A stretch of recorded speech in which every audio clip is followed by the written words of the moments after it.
Kita lanjut. Nah, sebelum ini ada pertanyaan?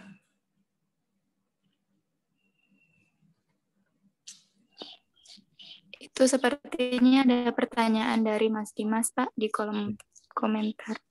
Komentar ya. Di kolom chat.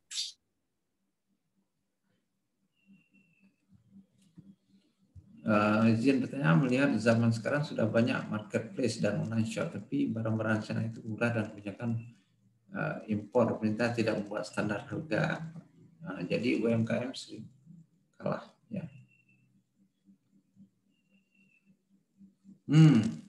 Ya. Ya, kita ini sangat mendasar ya. Perkembangan zaman ya. Ada online ya. Online adalah salah satu cara menjual. Kita belum masuk ke situ. Jadi petani itu atau nelayan cara menjualnya masih mengandalkan agen-agen ataupun juga tengkulak. Kenapa? Ada kesulitan dana. Ikan belum ditangkap ataupun panen belum selesai, uang sudah ada. Nah, itu sebenarnya yang kebutuhan ya. Karena kebutuhan petani ini mendesak. Sementara hasil karakteristik pertanian itu, dia kan kalau beras 3 bulan, 2 bulan baru dapat hasilnya. Nah, di dalam 2 bulan, 3 bulan itu bagaimana kehidupan? Ini yang jadi persoalan. Menyambung pertanyaan apa pendapat ya dari Dimas, online shop. Oke, ini sangat bagus untuk sebagai solusi. Tapi belum bisa menjawab bagaimana rentang kehidupan petani ataupun nelayan pada masa kosong itu. Cukup bagus dalam memasarkan dengan cepat. Karena pertanian ini kan sifatnya itu cepat busuk. 2-3 hari kalau nggak laku busuk. Maka di hari kedua sebelum dia busuk itu harganya turun terus. Dia jual terus. Itu online shop sangat membantu hal-hal seperti itu. Tapi jauh sebelum itu ada juga persoalan untuk mencapai katakanlah sayur-sayur itu kan. Nah, sayur-sayur itu kan untuk mencapai panennya itu kan butuh waktu dia. Nggak bisa kita tanam hari ini besok kita panen terus. Ada lag di dalam ekonomi itu. Lead factor. Nah, itu sementara kehidupan ini berjalan. Siapa yang tanggung itu? Sebelum dia panen.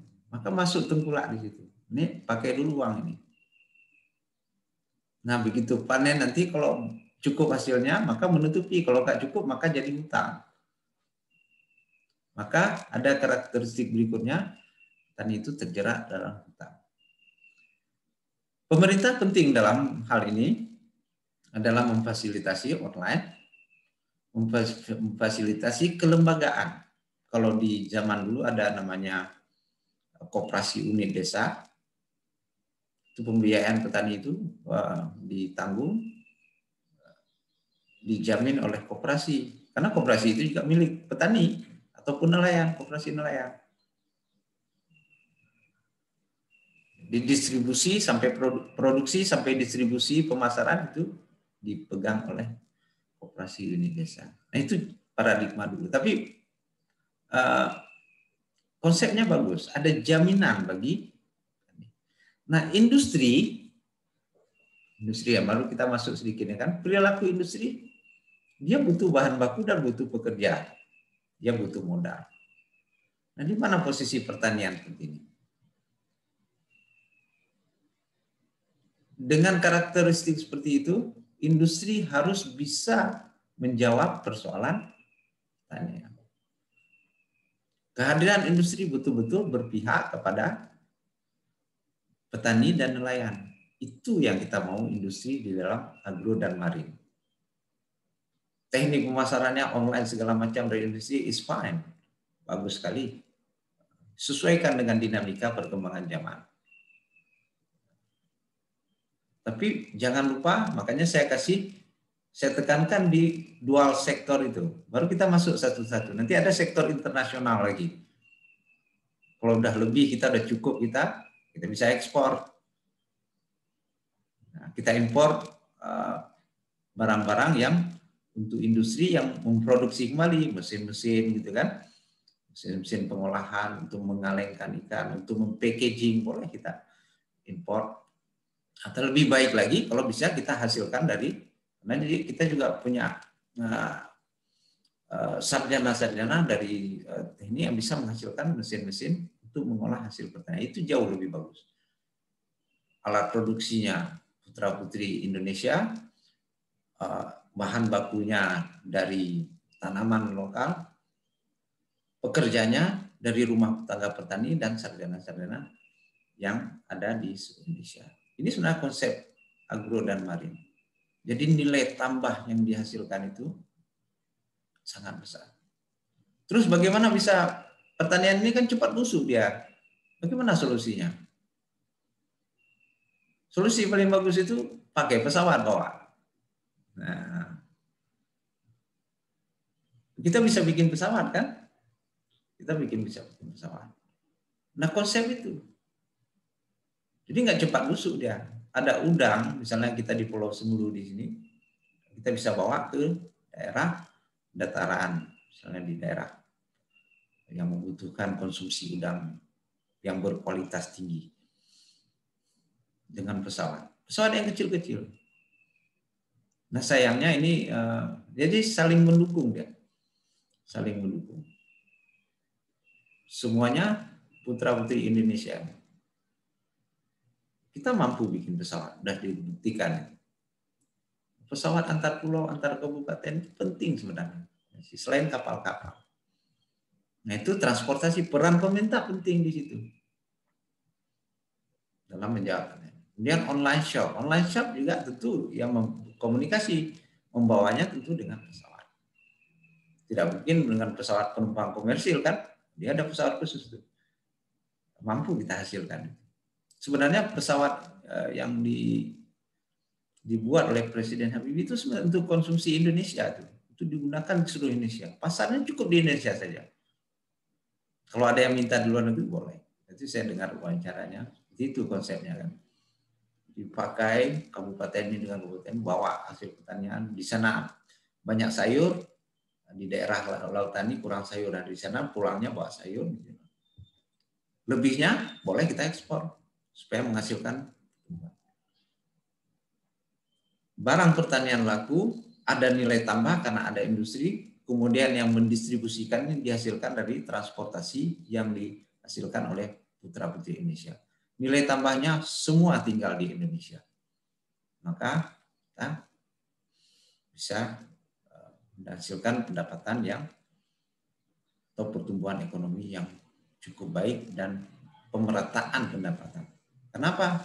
Merata sampai ke wilayah pertanian dan pesisir. Itu konsep bagus sekali. Mungkin bisa diterapkan lagi di dalam jangka waktu ke depan ini. Dengan adanya transportasi udara dan laut yang lebih baik. Karena peran sektor maritim, peran sektor pertanian sebagai penyokong industri itu harus dilakukan. Konsepnya itu, pahami dulu perilaku petani, pahami perilaku industri kita, kebutuhan-kebutuhan apa, itu pemerintah masuk di situ. Menyediakan sarana infrastruktur, kalau nggak ada jembatan, ya bikin jembatan. Misalnya seperti ini, ada cabai, bagus sekali subur tumbuh di kaki gunung sana. Tapi untuk membawa turun itu tidak ada jembatan gitu, atau ada jembatan pakai tali. Maka cabai itu ya tinggal di situ aja. Maka perlu pemerintah membangun jembatan.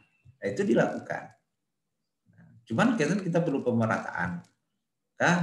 Perlu pengabdian dari teman-teman mahasiswa melihat mana-mana yang belum merata yang dibutuhkan masyarakat di daerah kita. Sederhana sekali cara berpikir. Sementara harga cabai di daratan itu tinggi, tapi harga cabai yang dihasilkan di kaki gunung sana atau di gunung sana tidak bisa dia turunkan. Itu perlu infrastruktur. Sederhana sekali cara berpikirnya. Solusinya sederhana, kita saja jembatan. Karena mungkin orang menggotong 50 kilo sambil pemegang tali turun ke jembatan. Nggak mungkin. Itu perlu tadi kan. Maka saya kasih gambar dua saja dulu. Ini rumah tangga petani, ini rumah industri.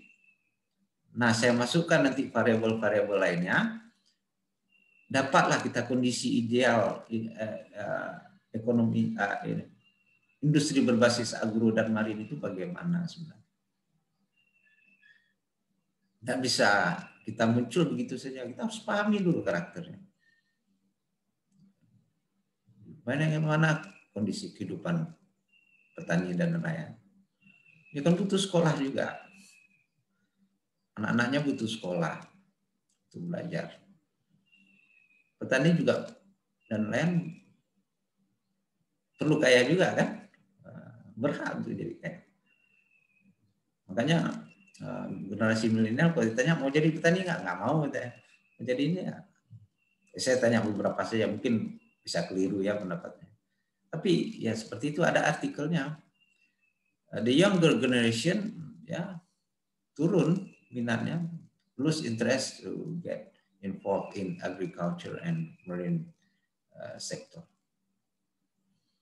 Ada beberapa artikel 2018 di jurnal agrikultura apa ya? Ada saya baca. Nanti saya share nanti artikelnya. Jadi bagaimana menumbuhkan minat? Karena yang mengembangkan pertanian dan nelayan ke depan adalah generasi muda. Itu penting juga dijaga. Maka sustainability ini kita harus pahami karakter di kedua sektor ini. Nah, itu dia yang bisa saya berikan. Bagus online shopping ini, marketplace-nya. Tapi infrastruktur penting dalam menghadirkan, menciptakan pasar. Pasarnya semakin luas. Contoh sederhana saya kasih ilustrasi yang agak ekstrim tadi kan. Cabai itu kan. Cabai di kaki gunung tidak bisa turun ke kota. Nah, kan bisa tergambar kita bagaimana butuh pentingnya infrastruktur dalam mewujudkan menciptakan pasar bagi komoditi itu.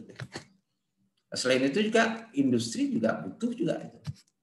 Kalau nggak ada infrastruktur, tidak ada listrik, energi, tidak ada jalan, tidak bisa masuk bahan-bahan pertanian itu ke industri supaya diolah lagi. Kalau cabai tadi diolah jadi saus gitu kan. Banyak sekali. Itu satu komoditi itu Anda bisa browsing tuh. Berapa mata produk bisa dihasilkan. Tidak usah banyak, kita ambil 1-2 aja. Boleh dia bentuknya UMKM, boleh juga bentuknya industri menengah ke besar. Itu perlu investasi dan peran investor di sini.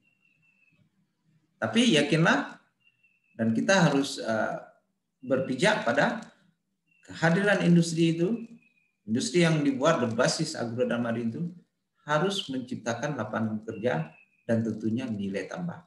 Karena sirkulasinya itu pertumbuhan ekonomi tadi kan output naik. Yang bisa menghasilkan output itu dengan cepat terbukti dalam sejarah perkembangan ekonomi industri. Cepat sekali. Nah, coba Anda lihat nanti di data di BPS itu kontribusi PDB, produk domestik bruto Indonesia. Itu kan pertanian masih tinggi. Pertanian, sektor manufaktur, tapi kecenderungannya semakin pertanian turun, industrinya naik terus ya. Ini yang disebut dengan perubahan struktural di dalam ekonomi. Tadinya banyak dihasilkan di pertanian, ini peran-peran mulai tergantikan. Tetapi kita harus ingat bahwa tradisi kita, lahan kita subur, sumber makanan kita, sumber pangan kita itu dari pertanian dan laut. Maka ini tidak bisa dihilang. Generasi muda harus ada yang bisa meneruskan ini. Peran industri bisa menciptakan stabilisasi harga yang dihadapi petani tadi. Karena itu kita penting tahu karakteristik petani dan kita tahu apa yang harus dihadirkan di dalam industri. Ini topik perkuliahan hari ini itu dia sebenarnya. Ya, demand supply segala macam kan Anda udah pelajari kan, itu konsep filosofis dan teknis dalam memahami ilmu ekonomi di dalam perspektif agro dan marine industri ini. Jadi kira-kira begitu ya yang materi kuliah kita hari ini.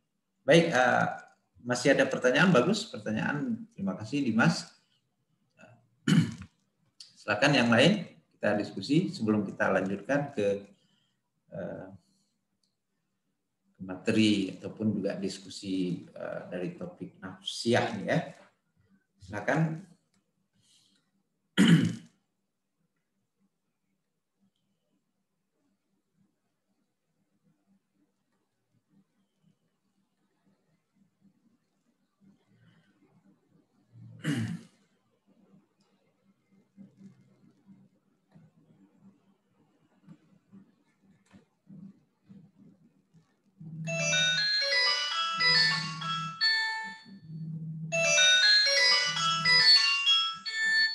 Halo. Assalamualaikum.